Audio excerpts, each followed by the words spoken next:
Picture this. You're looking at your tank. The water is absolutely crystal clear, your filter is humming along perfectly, and everything just looks pristine. So why on earth are your fish suddenly lethargic, clamping their fins, or constantly coming down with something? Welcome to this explainer on water chemistry, where we're going to solve a mystery that completely frustrates beginners and Vitrin aquarists alike. Okay, let's dive right into this invisible threat. It really comes down to what happens when your fish are, essentially, swimming in their own breath and waste. You see, low pH is a sneaky thing. To fix it, we first have to wrap our heads around the silent chemistry happening right in front of our eyes. Most freshwater fish actually need their pH to fall exactly between 6.5 and 7.5 to truly thrive. When your tank's water drops outside of this little sweet spot, a fish's enzymes literally stop working properly. Their immune function just plummets, so they aren't just uncomfortable, they become incredibly vulnerable to diseases that they'd normally just fight off with no problem. Which brings us to Section 1, the invisible aquarium threat. We're going to look at why your tank's pH keeps dropping. Now listen, your tank's pH isn't dropping because you're a bad fish keeper. It's actually because almost every natural biological process creates acid. Think about it. Your fish exhale CO2, right? That dissolves into the water and forms carbonic acid. And if you have a beautiful piece of driftwood in there, well, it's leaching tannins, which are natural acids. Throw in an overcrowded tank or maybe some infrequent water changes, and all of these acids just get trapped. So over time, your tank actively turns acidic. The crucial point to remember is that a heavy bioload actively produces acid. It will literally pull your pH down week by week if you leave it unmanaged. It's the nitrogen cycle.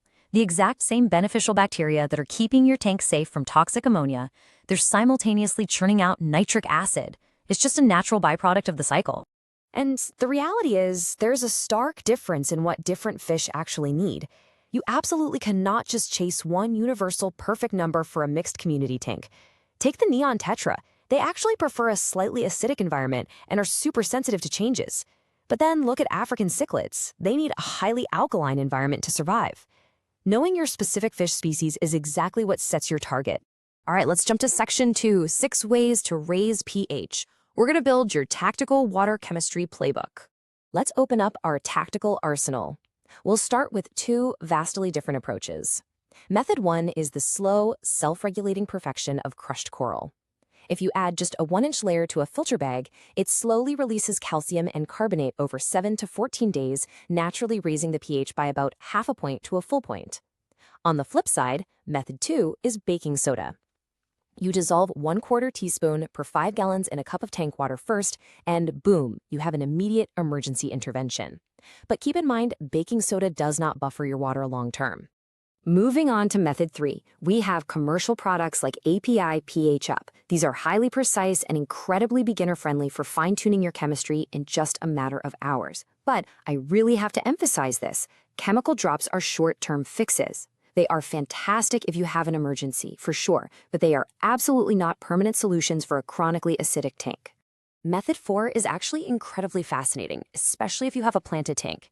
Simply increasing your surface agitation, like with an air stone or a power head, passively off-gases dissolved CO2. Less CO2 means less carbonic acid, which naturally raises your pH. This is absolutely critical overnight because that's when your plants stop photosynthesizing and CO2 levels naturally spike. Now, method 5 is something you should probably already be doing, but it serves a dual purpose here.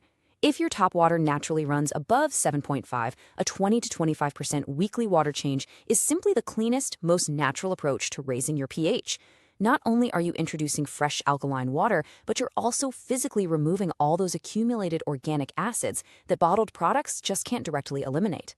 Finally, method 6 utilizes your hardscape. Alkaline rocks, think limestone or Texas holy rock, passively dissolve into the water over time. This is the absolute go-to method for cichlid tanks.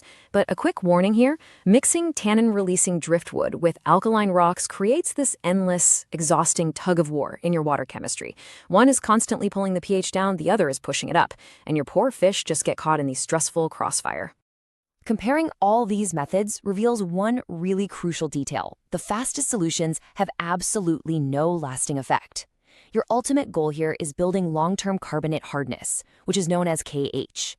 Basically, think of KH as a chemical anchor or a shield that permanently locks your pH in place and stops it from swinging wildly. For true stability, you generally want a KH above 4 DKH. Let's move on to Section 3, the Safe Adjustment Timeline. This is all about applying the golden rule of aquarium chemistry. Because honestly, having the right tools is great, but using them the wrong way is a deadly mistake. This right here is the golden rule, so please burn this number into your memory. Point 2. Never, ever raise your pH more than 0.2 units in a single 24-hour period. Fish are pretty resilient. They can adapt to most pH levels if the change is gradual. But a faster change, it will fatally shock your fish, and it can literally kill them in a matter of hours. So following this exact step-by-step adjustment schedule ensures your fish safely adapt to the changing chemistry over the course of a week. You make a small adjustment on day 1, then you wait.